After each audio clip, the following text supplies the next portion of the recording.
नमस्कार दोस्तों, स्वागत है आपका अपने YouTube channel maker of modern teacher पर।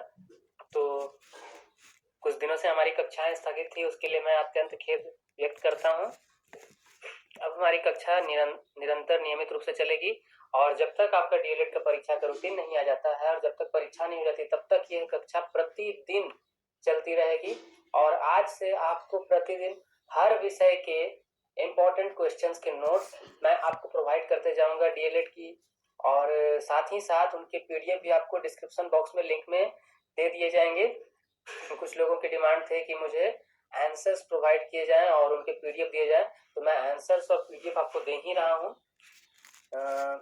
कुछ दिन मेरी व्यस्तता थी और मुझे आवश्यकता भी थी, उसके लिए मैं आपसे माफी मांगना चाहता हूं फिर से। चलिए कक्षा को शुरू करते हुए, आज मैंने हिंदी विषय को चुना है, जो कि आपका पेपर 5 है। हिंदी विषय भाषा शिक्षण के तहत में पढ़ाया जाने वाला, जिसमें विषय वस्तु सह शिक्षण विधि दोनों को पढ़ना है और 2 सालों में पढ़ाए हुए आपके दो पूरे विषय वार से आपको सवाल पूछे जाएंगे। तो उसमें जो एक सबसे इंपॉर्टेंट प्रश्न रहता है वह है आपका हिंदी भाषा शिक्षण का मातृभाषा शिक्षण से। इस सवाल का जवाब आप पेपर 7 को भी लिखने में कर सकते हैं। पेपर 7 में जो क्षेत्रीय भाषा या मातृभाषा है उसमें भी कर सकते हैं। देखिए यहाँ सवाल है कि मातृभाषा शिक्षण, उसका अर्थ, उसका स्वरूप, उसका महत्व, उद्देश्य एवं सामान्य सिद्धांत।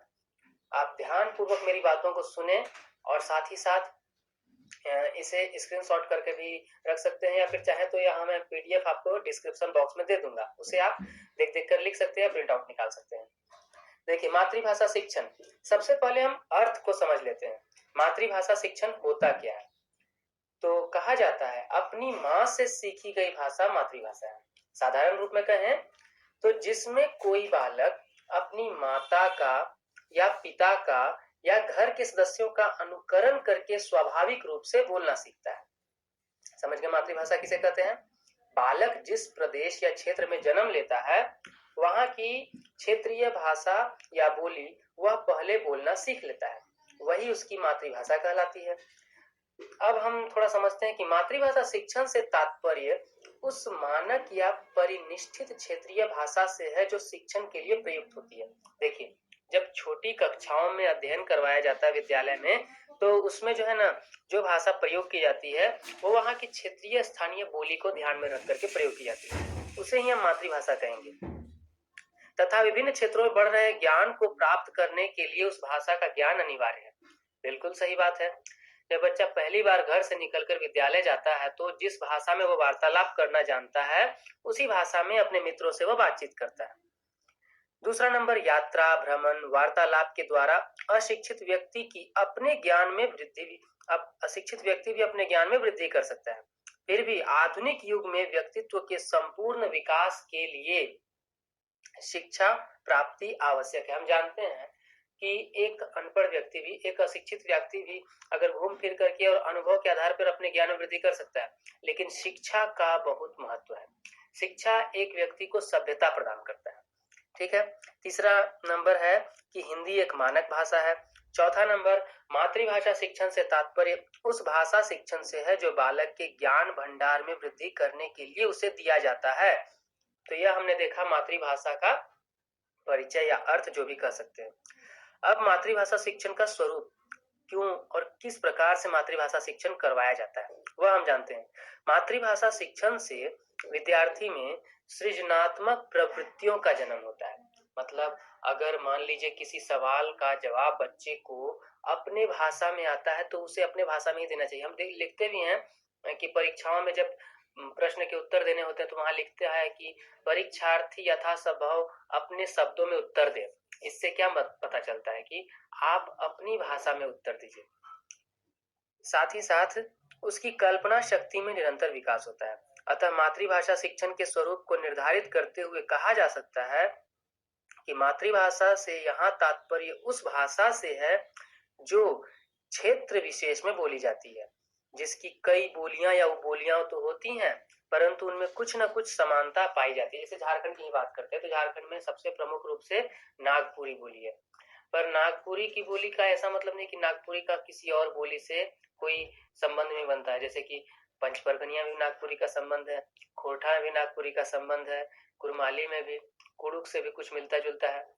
तो हर क्षेत्रीय भाषा से जो भाषा संबंध रखती है वह सभी भाषाएं एक स्थानीय स्तर पर जो आपस में एक दूसरे से मिली जुली रहती है वह वहां के लोगों की मातृभाषा कहलाती है।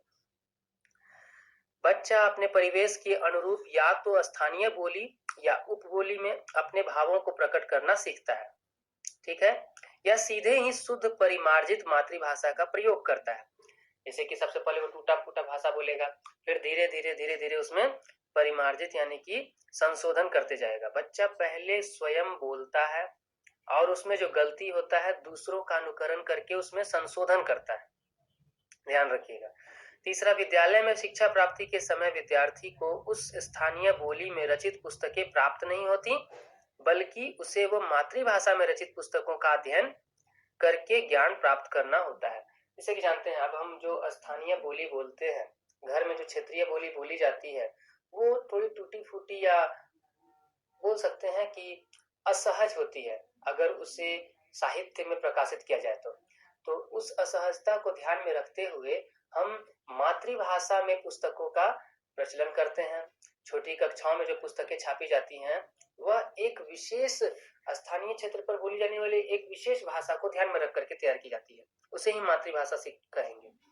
चौथा नंबर है, कुछ विद्यालय में मातृभाषा के अतिरिक्त किसी दूसरे भाषा को भी शिक्षण का माध्यम बनाया जाता है। अब हमारे देश में एक बहुत बड़ी मात्रा में हिंदी भाषा बोली जाती है, पर हिंदी भाषा ही नहीं, यहाँ पर विद्यालयों में अंग्रेजी भाषा में शिक्षण अब बढ़ने लगा है। तो हम कह सकते हैं ना कि विद्यालय में मातृभाषा के अतिरिक्त किसी भाषा को भी शिक्षण का, अन्य किसी भाषा को भी शिक्षण का माध्यम बनाया जा सकता है। अगला है कि मातृभाषा शिक्षण में विद्यार्थी को न केवल उनकी मातृभाषा का ही शिक्षण दिया जाता है, बल्कि आवश्यकता के अनुसार अन्य विषयों जैसे गणित, सामाजिक विज्ञान आदि का भी ज्ञान मातृभाषा में ही प्रदान किया जाता है। तो हम यहाँ क्या समझते हैं कि मातृभाषा शिक्षण में सिर्फ भाषा का ही शिक्षण नहीं दिया जा रहा है, बल्कि उस मातृभाषा का प्रयोग हम अन्य भाषाओं की शिक्षा प्रदान करने के लिए कर रहे हैं। चलिए, अब अगला है कि मातृभाषा शिक्षण में मूल रूप से बालक को मातृभाषा के शुद्ध रूप का प्रयोग करने में सक्षम बनाया जाता है, ताकि वह अपनी मातृभाषा में उपलब्ध ज्ञानवर्धक पुस्तकों से ज्ञान प्राप्त कर सके। इसके अतिरिक्त वह अपने भावों, विचारों आदि को और अधिक स्पष्टता के साथ प्रस्तुत कर सके। तो यहाँ हम पढ़े मातृभाषा शिक्षण का स्वरूप है। अब हम मातृभाषा शिक्षण के महत्व को देख लेते हैं। अर्थ में हमने क्या समझा? मातृभाषा शिक्षण का अर्थ हुआ जो भाषा हम अपने घर परिवार के लोगों से, अपनी माँ से बोलना सीखते हैं। अब मातृभाषा शिक्षण का स्वरूप क्या हुआ कि मातृभाषा शिक्षण जो है ना, कुछ का जब मतलब हो रहा है तो हर एक क्षेत्रीय बोली के आधार पर पुस्तकों का प्रकाशन नहीं किया जाएगा। उस क्षेत्र में बोली जाने वाली कई बोलियां हैं, लेकिन उन कई बोलियों में कोई एक बोली जो सबसे खास स्थान रखती है उसे ही मातृभाषा शिक्षण का एक माध्यम बनाते हैं। मातृभाषा शिक्षण का महत्व को जानने से पहले हम देखते हैं कि आज अपने बच्चे मातृभाषा में बात करना, गिनती करना तक भूलते जा रहे हैं। हमें उन्हें प्रोत्साहित करना चाहिए एवं उनके अंदर इस आदत का विकास करना चाहिए कि वे अपनी मातृभाषा सीखें, प्रयोग करें और इसके माध्यम से अपनी सांस्कृतिक धरोहर को संभाल कर रखें। आमतौर पर देखा गया है कि आजकल की शिक्षा प्रणाली में ऐसा हो गया है कि क्षेत्रीय भाषा, स्थानीय भाषा या मातृभाषा का अधिक महत्व नहीं रहा। अंग्रेजी भाषा के अधिक प्रचलन के कारण या हिंदी भाषा के अधिक प्रचलन के कारण क्षेत्रीय और स्थानीय भाषा का उतना जोर नहीं रहा और लोग जो हैं अपनी क्षेत्रीय और स्थानीय भाषा का प्रयोग करना भूल जा रहे हैं या उन्हें प्रयोग करने आ नहीं रहा है। तो हम जितनी अधिक भाषाएं सीखेंगे वह हमारे लिए अच्छा ही होगा। हम जिस किसी भी प्रांत, राज्य में रहने वाले हों, वहां की क्षेत्रीय भाषा तो हमें आनी ही चाहिए। पूरी दुनिया को केवल ट्विंकल ट्विंकल लिटिल स्टार या बाबा ब्लैक शिप ही गुनगुनाने की आवश्यकता नहीं है। हमारी मातृभाषा में भी कितने सारे गूढ़ अर्थ के लोक गीत, कविताएं आदि मौजूद हैं। भारत के संपूर्ण प्रांतों में सुंदर गीत व कविताएं मौजूद है ही। आप जितने भी क्षेत्र में जाइएगा, जितने भी गांवों में जाइएगा, वहां की एक प्रचलित लोक कला है, लोकगीत है, लोक नाटक है। तो हम सुनते भी है ना, हिंदी की एक कहावत है कि 4 कोस पे पानी बदले 7 कोस पे वाणी। मतलब कि कुछ ही 4 कोस की दूरी पर चलने पर हमको पानी का स्वाद बदल जाता है, और जैसे ही 7 कोस की दूरी तक चलते हैं तो हमें वाणी यानी कि बोली में अंतर आ जाता है। तो हर एक स्थान की अपनी क्षेत्रीय बोली है, और उस क्षेत्रीय बोली में कई सारी लोकगीत, कविताएं आदि प्रचलित है। तो हम उनके द्वारा भी भाषा का प्रशिक्षण करवा सकते हैं। भारत के संपूर्ण प्रांतों में सुंदर गीत व कविताएं मौजूद है। उदाहरण के लिए जर्मनी में गणित व विज्ञान की शिक्षा भी वहां की मातृभाषा जर्मन में ही दी जाती है, न कि अंग्रेजी में या किसी अन्य भाषा में। इसी प्रकार इटली, स्पेन आदि देशों में भी। किंतु भारत में मातृभाषा से अधिक अंग्रेजी या किसी अन्य भाषा के शिक्षण पर जोर दिया जाता है। इसका दुष्परिणाम यह हो रहा है कि आजकल के बच्चे व कुछ युवा युवती भी मातृभाषा में बात व कारोबार नहीं कर पाते हैं। अतः मातृभाषा शिक्षण को बढ़ावा देना हम सबका मौलिक कर्तव्य है। ये बात समझ में आया आप लोग को? अब अगला हम जानने जा रहे हैं कि मातृभाषा शिक्षण के क्या उद्देश्य हैं। तो हमने समझा मातृभाषा शिक्षण के महत्व को कि क्यों जरूरी है। अब उद्देश्य क्यों, क्या इसके माने कि मातृभाषा शिक्षण से क्या प्रभाव पड़ेगा। वर्तमान समय में मातृभाषा को विद्यालय में एक विषय के रूप में पढ़ाया जाता है। साथ साथ अन्य विषयों को सिखाने के लिए मातृभाषा को माध्यम के रूप में भी अपनाया जाता है। मातृभाषा शिक्षण के उद्देश्यों को जान लेने से पहले हम शिक्षा के उद्देश्यों को जान लेते हैं। साथ ही उन विषयों की प्रकृति पर भी विचार करना होगा जिनका अध्ययन मातृभाषा है, अध्ययन का माध्यम। इन तत्वों के आधार पर मोटे रूप से मातृभाषा शिक्षण के निम्नलिखित उद्देश्य स्पष्ट होते हैं। क्यों?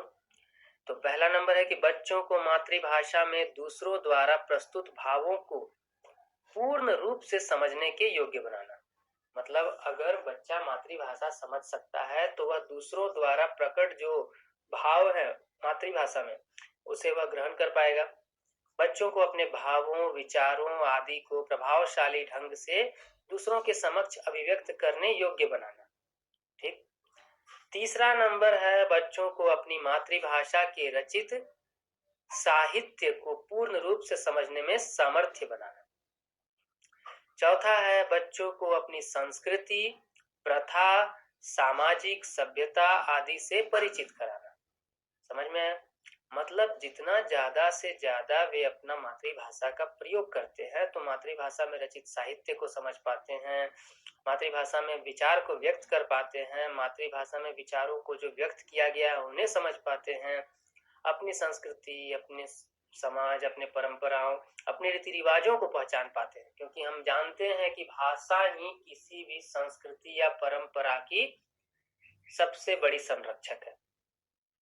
अगला है कि बच्चों में सृजनात्मक व रचनात्मक क्षमता का विकास करना। यह भी मातृभाषा शिक्षण का एक महत्वपूर्ण उद्देश्य है। तो हमने मातृभाषा शिक्षण के अर्थ को देखा, उसके महत्व को देखा, उद्देश्य को देखा, उसके स्वरूप को देखा। अब मातृभाषा शिक्षण के सिद्धांत को देख लेते हैं कि मतलब जो मातृभाषा शिक्षण हम पढ़ाते हैं, बच्चों को शिक्षा दे रहे हैं मातृभाषा का, तो यह शिक्षा किस विधि, किस सिद्धांत या किस नियम पर कारगर साबित होगी। पहला, विद्यार्थी की रुचि का सिद्धांत सबसे महत्वपूर्ण सिद्धांत है। जब तक बच्चे में रुचि नहीं होगी बच्चा अधिगम नहीं कर सकेगा। तो इस रुचि को ध्यान में रखते हुए यह परम सत्य है कि बच्चा वही काम अच्छे ढंग से करेगा जिसमें उसकी रुचि होगी। जैसे कि प्राथमिक स्तर पर बच्चे सामान्यतः आपस में घर की भाषा या मातृभाषा में ही बातचीत करते हैं, अतः शिक्षा का माध्यम भी मातृभाषा ही होना चाहिए। इसी रुचि के सिद्धांत को ध्यान में रखते हुए हमने पहली से 5वीं कक्षा तक के शिक्षा का माध्यम मातृभाषा को चुना है। दूसरा, विद्यार्थी की क्रियाशीलता का सिद्धांत। मनोवैज्ञानिक रूप से यह प्रमाणित तथ्य है कि बच्चे अधिक ऊर्जावान होते हैं। जीन पियाजे ने खुद कहा है अपने संज्ञानात्मक तथ्य में कि जो बाल्यावस्था है, यह आपको पूर्व बाल्यावस्था, यही आपको भाषा अधिगम के लिए भाषा अर्जन करने के लिए सबसे महत्वपूर्ण काल होता है। लियो वाइगोत्स्की हो जाए, जीन पियाजे हो जाए, इन सब ने आपको बाल्यावस्था को बहुत माना है महत्वपूर्ण शिक्षा में भाषा को सीखने के लिए। तो हम कह सकते हैं कि बच्चे अधिक ऊर्जावान होते हैं, अतः वे अधिक क्रियाशील भी होते हैं। अतः इस ऊर्जा का प्रयोग हमें उन्हें मातृभाषा का ज्ञान व मातृभाषा के माध्यम से अन्य विषयों को भी आसानी से पढ़ाने के लिए करना चाहिए। तीसरा है स्वाभाविकता का सिद्धांत। छोटे बच्चे स्वाभाविक रूप से शब्दों का उच्चारण करते हैं, जैसे मुझे पानी चाहिए के लिए मम। अब मम बोल दिया बच्चा तो इससे मतलब पता चल रहा है कि मुझे पानी चाहिए। तो शब्द का प्रयोग केवल पूरे वाक्य के लिए हो जाता है। अतः हम इस स्वाभाविकता का प्रयोग करते हुए उन्हें मूर्त से अमूर्त ज्ञान की शिक्षा, यानी मातृभाषा में कितने सारे ऐसे प्रचलित शब्द हैं, उन शब्दों के माध्यम से, जो कि आज के टाइम में मुहावरे और लोकोक्तियां पढ़ाए जा रहे हैं ना, तो इस मूर्त के से अमूर्त ज्ञान की शिक्षा हम दे सकते हैं, मातृभाषा के माध्यम से हम दे सकते हैं। यह भाषा शिक्षण में स्वाभाविकता का सिद्धांत का पालन किया जाएगा तो बच्चे निश्चित रूप से मातृभाषा के सूक्ष्म तत्वों का ज्ञान प्राप्त कर सकेंगे। अगला है चौथा नंबर, विचार विनिमय का सिद्धांत। चूंकि भाषा विचारों के आदान प्रदान का साधन है, हम समाज में जितना अधिक लोगों से अपने विचारों का आदान प्रदान करेंगे उतना अधिक भाषा को सहजता पूर्वक सीखेंगे। और इसीलिए कहा भी गया है कि भाषा अर्जन या भाषा अधिगम की सबसे उत्तम विधि वार्तालाप है। वार्तालाप, जितना ज्यादा वार्तालाप करेंगे उतना ज्यादा हम भाषा को सीख सकते हैं। अतः बच्चों को आपस में वार्तालाप करके विचार विनिमय करने हेतु मौके दिए जाने चाहिए, जैसे गायन, नाटक आदि मंचन जो भी होता है, नहीं सबका। आवृत्ति का सिद्धांत, यानी कि जितना रिपीटेशन होगा, पुनरावृत्ति होगी, बारंबार रिकैप्युलेशन जिसको बोलते हैं, आप जितना ज्यादा आप पुनरावृत्ति करेंगे, आवृत्ति करेंगे, उतना ही अधिक उसमें बच्चे में, इसको रटना नहीं कहते हैं, इसको कहते हैं स्मृति बोध, कि अगर जितना ज्यादा हम आवृत्ति करते हैं किसी नई चीज को सीखने के लिए, उसका उतना अधिक अभ्यास हो जाता है। बार बार बोलने के अवसर प्रदान करना उनके अंदर भाषा की सहजता को प्रदान करता है। बार बार पठित सामग्री की पुनरावृत्ति करवाने से गलतियों की संख्या कम हो जाती है। इससे बच्चे के मस्तिष्क में भाषा की संरचना का ज्ञान एकत्रित हो जाता है। लियो वाइगोत्स्की ने कहा भी है कि एलएडी, लैंग्वेज एक्विजिशन डिवाइस, यानी कि भाषा अर्जन यंत्र हमारे मस्तिष्क में होता है। और इसका मूल काम क्या है कि जैसे कि मान लीजिए आपको बोलना नहीं आता है, इतना छोटा बच्चा है कि बोलना नहीं आता है, लेकिन उसको किसी ने बताया कि कटोरे में दूध पियो, तो दूध अगर दिखा दिए, अगला बार उसको समझा रहे हैं, तो मेरा लैंग्वेज इंग्लिश में भी नहीं समझ रहा है, अगर तो दूध देखा तो कटोरा समझ जाएगा। इसके अलावा अन्य सिद्धांतों की भी बात की गई, जैसे अनुकरण सिद्धांत, नियोजन का सिद्धांत आदि। तो हमने आज भाषा अधिगम के अंतर्गत मातृभाषा शिक्षण का अर्थ, स्वरूप, उद्देश्य, महत्व और सिद्धांत को देखा। अगली कक्षा में हम किसी एक महत्वपूर्ण क्वेश्चन के साथ आपके सामने उपस्थित होंगे। तब तक आप चैनल को इसी प्रकार देखते रहिए और अपने क्वेश्चंस को रिवीजन करते रहिए। इस वीडियो को भी, अगर किसी भी वीडियो को आप देखते हैं तो 2 से 3 बार रिवाइज करके देखिए और पीडीएफ जाकर के डिस्क्रिप्शन बॉक्स से लिंक में ले लीजिए। धन्यवाद।